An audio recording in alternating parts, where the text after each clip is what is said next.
Bonjour à tous et bienvenue dans cet épisode de Portrait d'ébène. Aujourd'hui, nous nous penchons sur la vie et l'œuvre de Toussaint Louverture, un leader révolutionnaire haïtien dont le courage et la détermination ont joué un rôle crucial dans la lutte pour l'indépendance d'Haïti.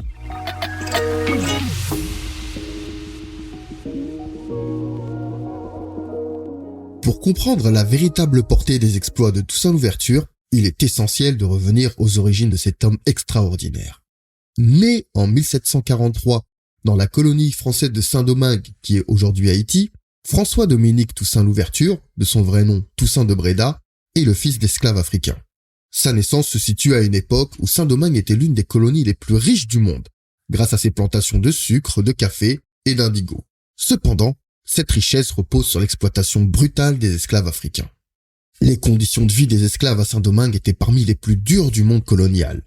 En effet, ils étaient soumis à des travaux exténuants dans des plantations sous un climat impitoyable. Les journées de travail pouvaient durer jusqu'à 16 heures, avec peu de pauses et des conditions de vie misérables. Ils vivaient par exemple dans des habitations insalubres, souvent des huttes en terre battue avec des toits de chaume, sans aucune commodité de base. Les esclaves subissaient également des punitions sévères pour toute infraction réelle ou perçue.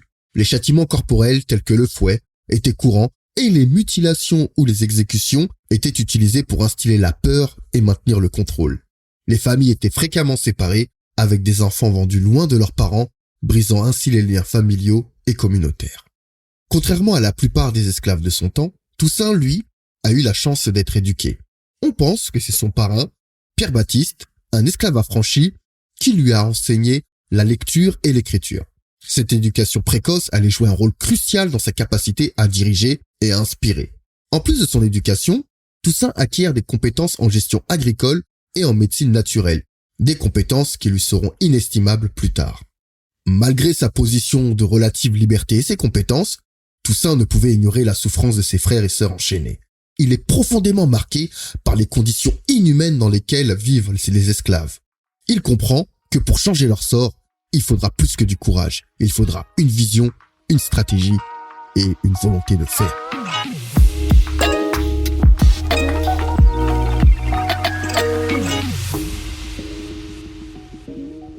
En 1791, une révolte d'esclaves éclate à Saint-Domingue, inspirée par les idéaux de la Révolution française et le mouvement des Lumières. La nouvelle de cette insurrection se répand rapidement, et Toussaint, alors âgé de 48 ans, voilà une opportunité de réaliser son rêve de liberté pour tous les esclaves. Il rejoint la révolte et émerge rapidement comme l'un des leaders les plus capables. Il montre des talents exceptionnels en matière de tactique militaire et de leadership.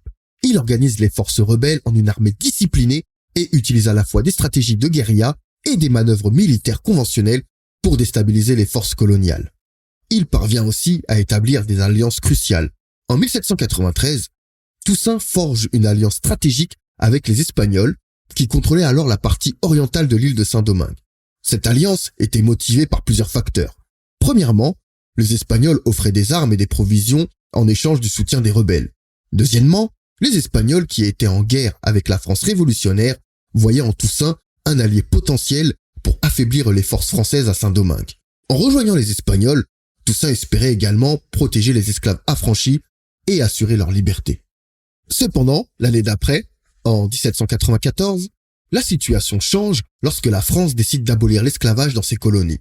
Cette décision historique est accueillie avec enthousiasme par Toussaint, qui voit une opportunité de réaliser son rêve de liberté pour tous les esclaves. Il décide alors de rompre son alliance avec les Espagnols et de rejoindre les forces françaises. Ce changement d'alliance est stratégique. En se ralliant aux Français, Toussaint obtient un soutien militaire et politique crucial pour consolider sa position de leader et garantir l'abolition de l'esclavage.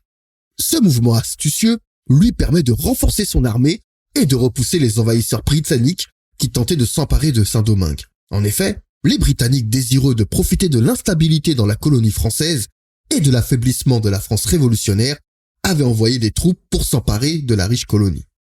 Leur présence ajoutait une pression supplémentaire sur Toussaint et ses forces. En 1798, après avoir vaincu les Britanniques, Toussaint devient le chef incontesté de Saint-Domingue. En 1799, il parvient à unifier les factions rivales au sein de la résistance haïtienne, renforçant ainsi son pouvoir et sa légitimité. En 1801, Toussaint Louverture accomplit l'un de ses plus grands exploits en rédigeant une constitution pour Saint-Domingue.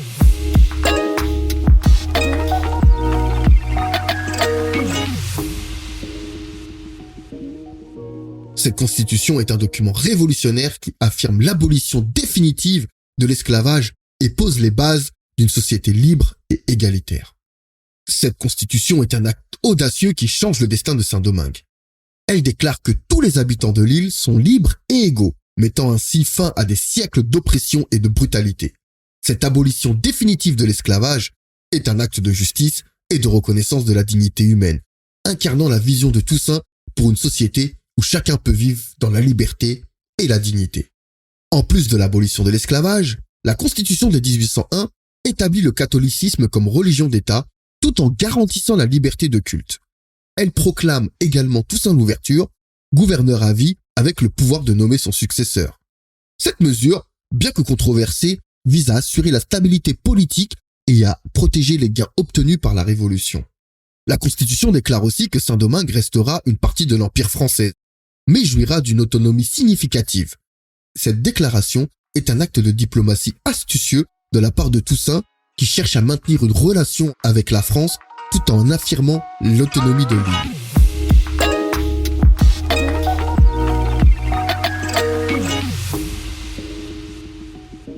Napoléon Bonaparte, alors premier consul de France, et Toussaint Louverture, leader révolutionnaire de Saint-Domingue, étaient deux hommes aux ambitions et aux visions du monde diamétralement opposées. D'un côté, Napoléon, le stratège militaire et homme politique, rêvait de restaurer la grandeur de l'empire colonial français. De l'autre, Toussaint, l'ancien esclave devenu général, combattait pour l'abolition de l'esclavage et l'indépendance de son peuple. Napoléon, né en Corse en 1769, avait gravi les échelons de l'armée française grâce à son talent militaire et à son ambition dévorante. Après avoir pris le pouvoir lors d'un coup d'État en 1799, il se voit comme l'homme providentiel destiné à redonner à la France sa splendeur passée. Pour lui, Saint-Domingue est une pièce maîtresse de son projet impérial, une source inestimable de richesse grâce à ses plantations de sucre. Toussaint, lui, né en esclavage à Saint-Domingue, avait aussi gravi les échelons, mais dans un contexte de lutte pour la liberté. Homme de principe et de vision, il voyait en l'abolition de l'esclavage non seulement une nécessité morale, mais aussi une condition sine qua non pour la prospérité et la dignité de son peuple. En rédigeant la Constitution de 1801, il avait consolidé ses idéaux dans un cadre légal, affirmant l'autonomie de Saint-Domingue tout en abolissant l'esclavage. Lorsque Napoléon apprend l'existence de cette constitution, il y voit un défi direct à son autorité. Déterminé à reprendre le contrôle de l'île, il envoie son beau-frère, le général Charles Leclerc, à la tête d'une expédition militaire massive pour rétablir l'ordre colonial. Leclerc arrive avec des dizaines de milliers de soldats, bien équipés et prêts à affronter les forces de Toussaint. De l'autre côté, Toussaint se prépare à défendre sa vision de la liberté. Il sait que les troupes françaises sont supérieures en nombre et en armement, mais il compte sur sa connaissance du terrain, son génie militaire et la détermination de ses troupes pour résister. Les combats sont intenses et acharnés. Toussaint utilise des tactiques de guérilla pour harceler les troupes françaises, exploitant le terrain montagneux et les conditions climatiques pour compenser la supériorité numérique de l'ennemi. Malgré les pertes et les difficultés, il inflige des défaites cuisantes aux forces françaises, démontrant son habileté stratégique et son leadership. Par exemple, lors de la bataille de Ravin-à-Couleuvre, Toussaint tend une embuscade aux troupes françaises dans une gorge étroite. Les Français, surpris et désorganisés, subissent alors de lourdes pertes. Mais Napoléon et Leclerc ne sont pas prêts à abandonner. Utilisant des promesses de négociation de paix, ils tendent un piège à Toussaint. Le 7 juin 1802, pensant pouvoir discuter de termes honorables, Toussaint se rend à une réunion avec les officiers français. Mais au lieu de négociation, il est traîtreusement capturé, un acte qui scelle son destin. La cellule où Toussaint est détenu est sombre et peu ventilée, ce qui aggrave son état de santé déjà fragile. Durant sa détention, il continue à correspondre avec le monde extérieur. Il écrit plusieurs lettres aux autorités françaises, notamment à Napoléon Bonaparte, dans lesquelles il plaide pour sa libération et exprime sa fidélité à la France. Dans l'une de ses lettres les plus poignantes, Toussaint écrit « Je suis un esclave de l'humanité et de la justice. J'ai combattu pour la liberté de mon peuple et pour l'égalité des droits. N'ai-je pas droit à la justice et à l'humanité ? Malgré ses appels désespérés, Toussaint ne reçoit aucune réponse favorable. Son état de santé se détériore rapidement en raison des conditions inhumaines de sa détention. Privé de soins médicaux adéquats, il souffre de complications respiratoires et d'autres maladies qui finissent par le tuer. Toussaint meurt en captivité le 7 avril 1803. Mais sa vision et son esprit de liberté continuent d'inspirer les combattants de la Révolution.